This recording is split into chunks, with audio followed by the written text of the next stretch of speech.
Wow. I've been up here a lot. I've never seen a crowd like this. I think we need a ballroom, and that's happening. It's going to be a beautiful ballroom. This is really a lot of people, most I've ever seen in this room. And we're here for a very serious purpose, very serious purpose. Something's out of control, but we're going to put it in control very quickly like we did on the southern border. I'm announcing a historic action to rescue our nation's capital from crime, bloodshed, bedlam, and squalor, and worse. This is Liberation Day in D.C., and we're going to take our capital back. We're taking it back under the authorities vested in me as the President of the United States. I'm officially invoking Section 740 of the District of Columbia Home Rule Act. You know what that is? And placing the D.C. Metropolitan Police Department under direct federal control, and you'll be meeting the people that will be directly involved with that. Very good people, but they're tough, and they know what's happening, and they've done it before. In addition, I'm deploying the National Guard to help reestablish law, order, and public safety in Washington, D.C., and they're going to be allowed to do their job properly.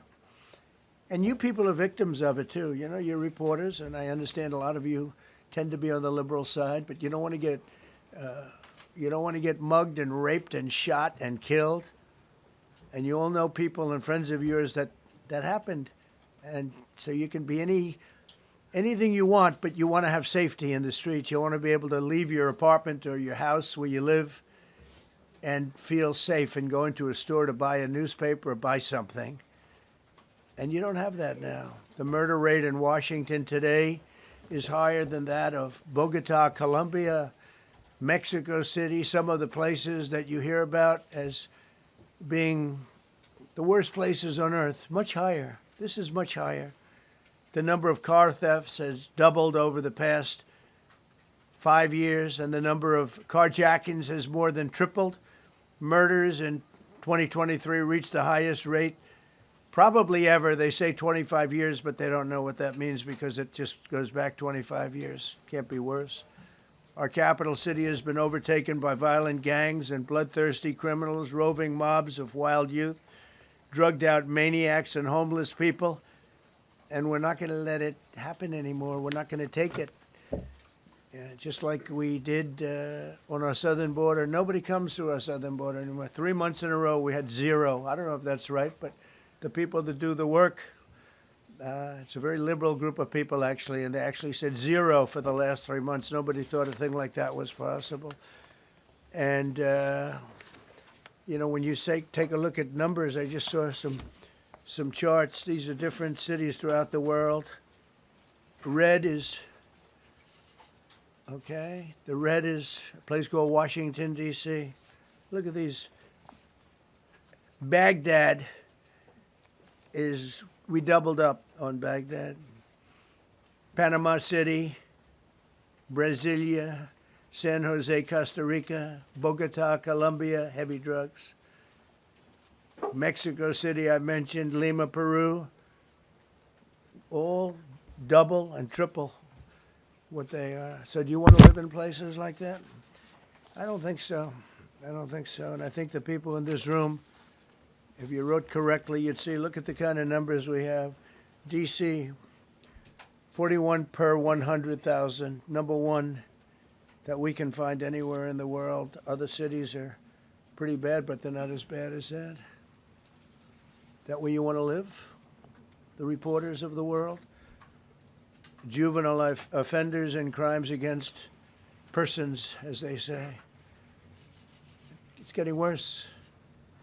Not getting better, it's getting worse. And we had a recent indication. There was a story about a man who was just left. He quit because he was asked to do phony numbers on crime. And we're going to look into that. I think Pam is going to be looking into that. But he was asked by the city, I guess, that we don't want to show the real numbers. Let me do numbers so it looks like it's going down. Not going down. And under Biden, it was a disaster. And nobody did anything about it. We're going to do things about it like you wouldn't believe. Every American has a constitutional right to be able to access and petition their government in safety, and countless federal officials and employees likewise have the right to carry out their jobs in peace without being shot. As you know, I lost a very good person a while ago, was shot waiting for his wife. He was in the car. They robbed his car. They shot him. They killed him like it was nothing to it. She was walking to the car. It's a horror show. This issue directly impacts the functioning of the federal government and is a threat to America, really. It's a threat to our country. We have other cities also that are bad, very bad. You look at Chicago, how bad it is. You look at Los Angeles, how bad it is. We have other cities that are very bad. New York has a problem. And then you have, of course, Baltimore and Oakland. We don't even mention that anymore. They're so far gone. We're not going to let it happen. We're not going to lose our cities over this. And this will go further. We're starting very strongly with D.C., and we're going to clean it up real quick, very quickly, as they say. Days ago, a former member of the DOJ staff was savagely beaten by a band of roving thugs after defending a young woman from an attempted carjacking. He was left dripping in blood. He thought he was dead, with a broken nose and concussion. Can't believe that he's alive. He can't believe it. In June, a 21-year-old congressional intern was tragically killed after being hit by a stray bullet in a drive-by shooting. A former Trump administration official named Mike Gill, fantastic person, was murdered last year in cold blood in a carjacking blocks away from the White House. We all knew him. Great person. Waiting for his wife as she was walking to the car. A Democrat congressman was also carjacked at gunpoint not far from the Capitol. And in 2023, an aide to Senator Rand Paul was stabbed in the chest and head by a demented lunatic as he walked down the street, just absolutely for no reason. Horrifically, last July 4th weekend, a 3-year-old girl was shot in the head and killed while sitting in a car near the Capitol. It's becoming a situation of complete and total lawlessness. And we're getting rid of the slums, too. We have slums here. We're getting rid of them. I know it's not politically correct. You'll say, oh, so terrible. No, we're getting rid of the slums where they live. Caravans of mass youth rampage through city streets at all times of the day. There are ATVs, motorbikes. They travel pretty well. Entire neighborhoods are now under emergency curfews. Just this past weekend, gunfire went through, and you saw that, the Navy Yard.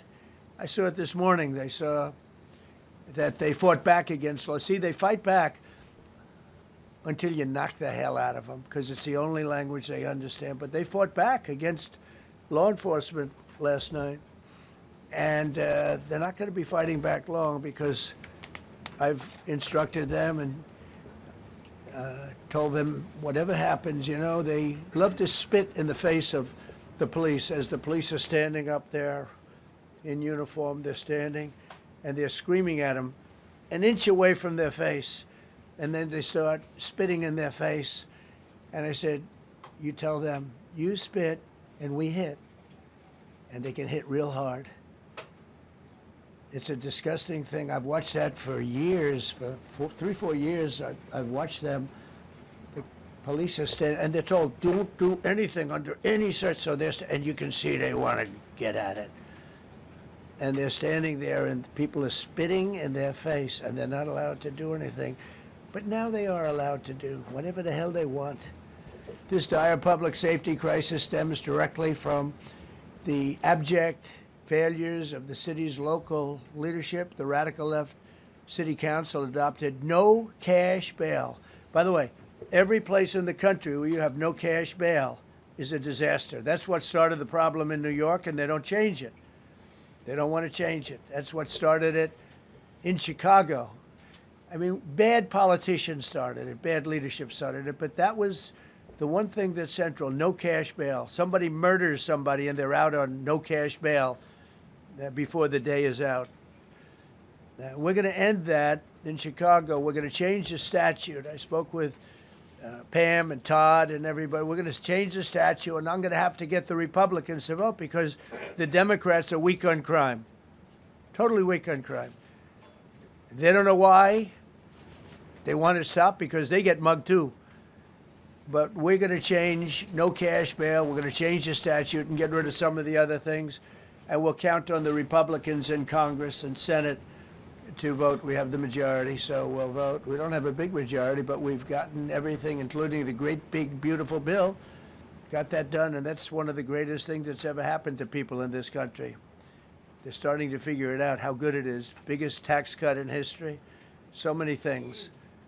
But we'll be able to get that done. So, Todd, if you and Pam can draw up things working with the people, we will.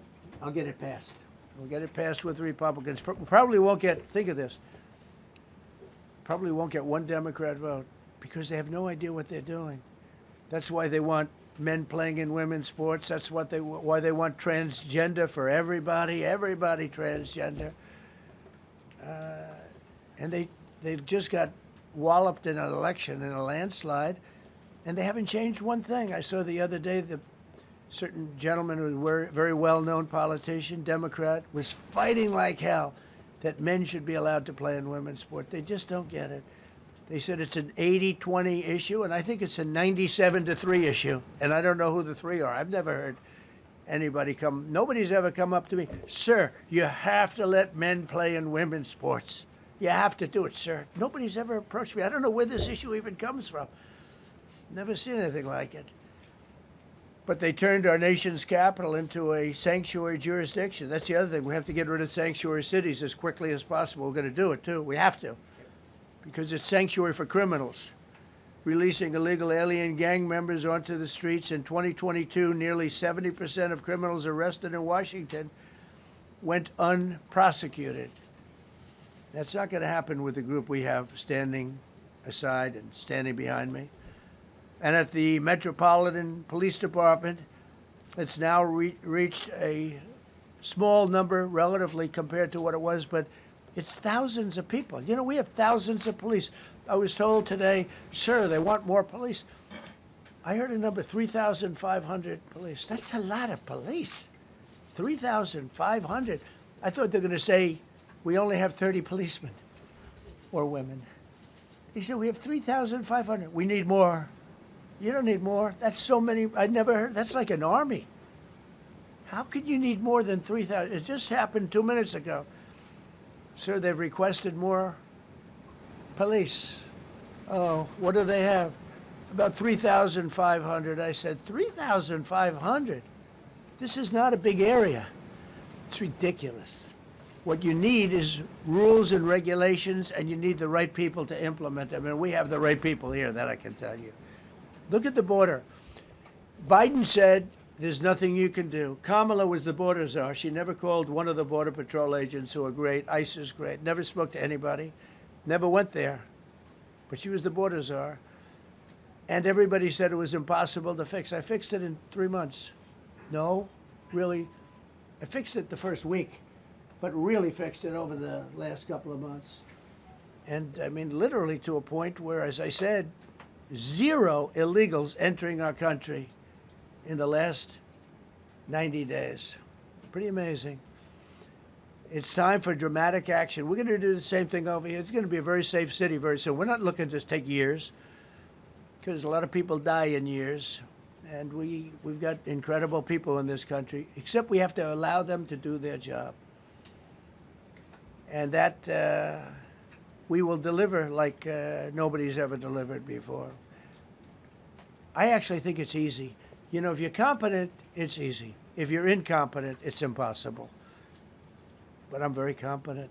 Last week, my administration surged 500 federal agents into the district, including from the FBI, ATF, DEA, Park Police, the U.S. Marshal Service, the Secret Service, and the Department of Homeland Security. You know, a lot of nations, they don't have anything like that.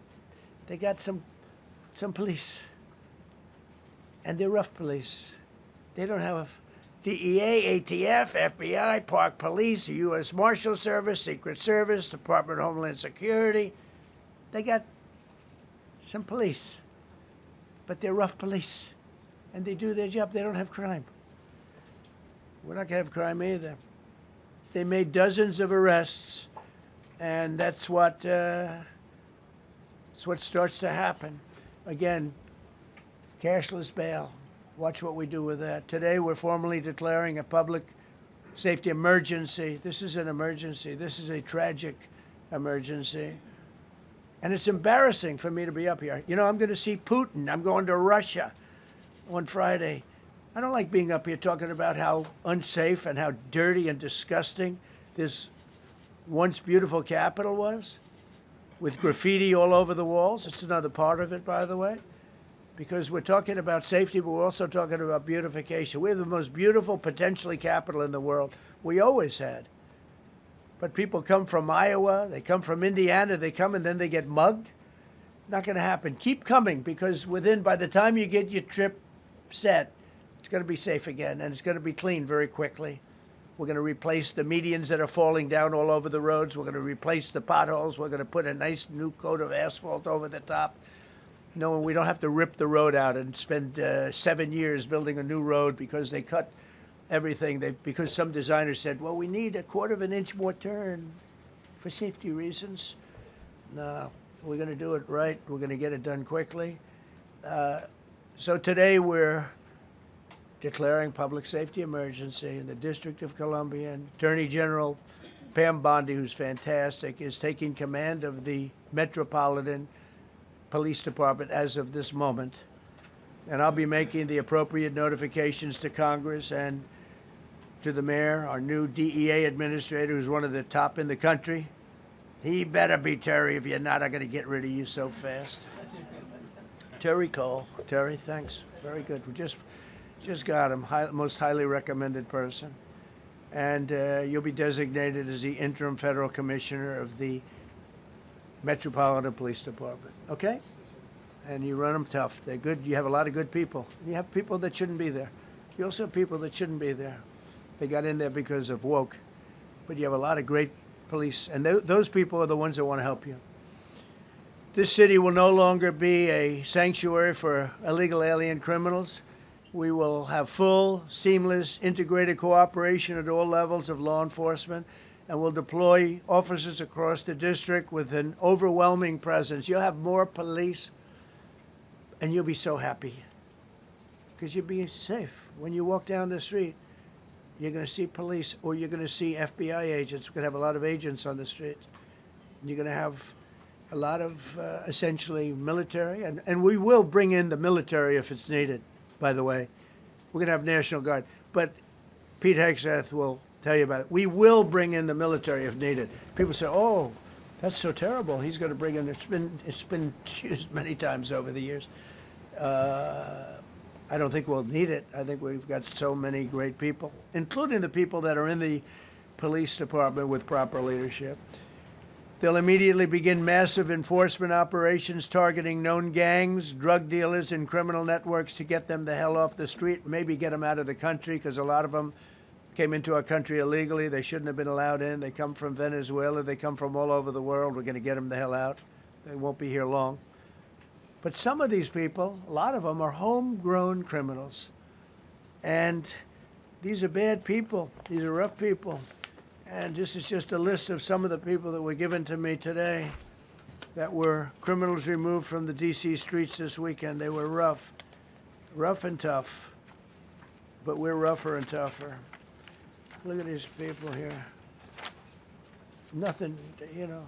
They're not going to be your local school teacher. Look at this guy. He has killed people.